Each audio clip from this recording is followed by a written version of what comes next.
The second collectivist argument for wealth inequalities is the concept of low wages.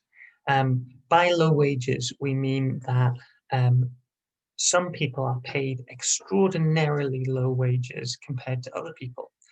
There was actually a news story just this morning saying that in the average company, the boss of the company makes the same amount that regular employee makes in a year in just 34 hours. So already in this year, the boss of some of these big companies have already made the same in the 4 or 5 days that we've had that their employees will make in the entire year. That to me seems mad and completely unsustainable.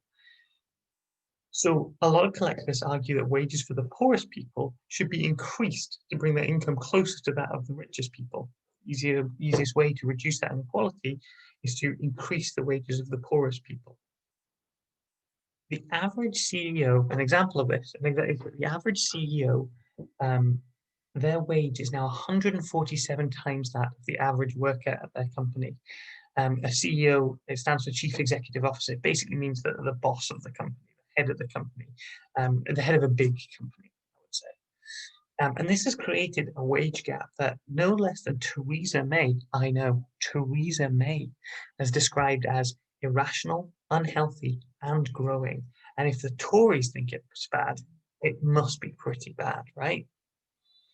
So this argument is supported by collectivists like the Living Wage Foundation, who basically they argue that what we have with the minimum wage should be based on what people need to survive. So they say we should work out how much in the UK society do you need to survive and, not have the worst possible life, be able to afford enough to feed your children, to feed yourself, to heat your home, to have a secure place to live, that kind of thing. We should work out how much that costs, and then we should make sure that everybody is paid at least that amount. That's how they think the living wage should be calculated. But in this country, that's not how we do it. We have the minimum wage, which is called different things, and we'll talk about that when we talk about different government policies. But what you need to understand is basically the minimum wage is how much a company has to pay you, otherwise they're breaking the law. In this country, the minimum wage is based on basically how much can companies afford to pay. So it's not based on how much people need, it's based on how much companies are able to pay, or rather what the government thinks businesses can afford to pay. So currently, the minimum wage in the UK is £8.21 an hour, depending on when you're watching this. If you're watching it a long time after it came out, then it might be different. And it's also different for different ages. The Living Wage Foundation thinks that it should be £9.30 across the country. So that's quite a big difference. It doesn't sound like much, but when you add it up every hour, every day, it is quite a lot. £9.30 across the country.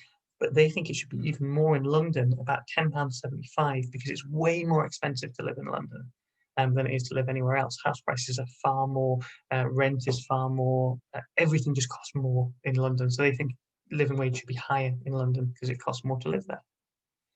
But individualists argue that actually wages aren't too low. If you compare us to other countries, the UK minimum wage, they say, is set at a perfectly acceptable level.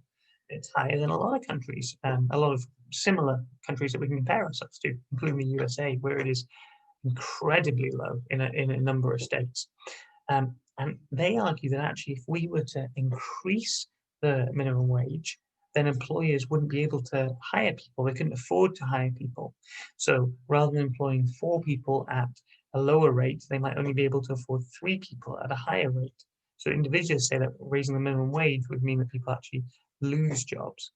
And, in typical kind of supportive fashion, they might argue that, well, if you're not being paid enough, go get a better job, get some skills, get some qualification, then you can get a better paid job. Whether that's actually possible is a whole other